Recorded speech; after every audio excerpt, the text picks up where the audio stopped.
नमस्कार मित्रांनो, लग्नानंतर होईलच प्रेम या मालिकेच्या 5 फेब्रुवारीच्या भागात आपल्याला पाहायला मिळणार आहे.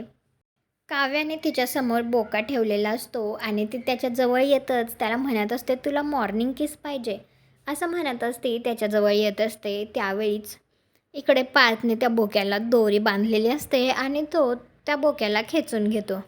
तर त्यावेळी आता त्या बोक्या मागे मागे काव्यासुद्धा येते आणि ती आता एकदम पार्थच्या जवळ आलेली असते. त्यावेळी पार्थ आणि काव्या या दोघांचं डोक्याला डोकं लागतं.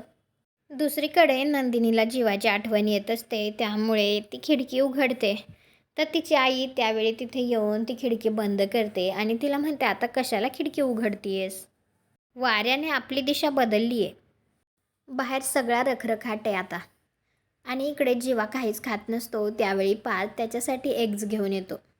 तुम्हाला हा भाग कसा वाटला ते कॉमेंट करून नक्की सांगा. व्हिडिओला लाईक करा. आपल्या मराठी मालिका चॅनलला सबस्क्राईब करा. भेटू पुढील भागात.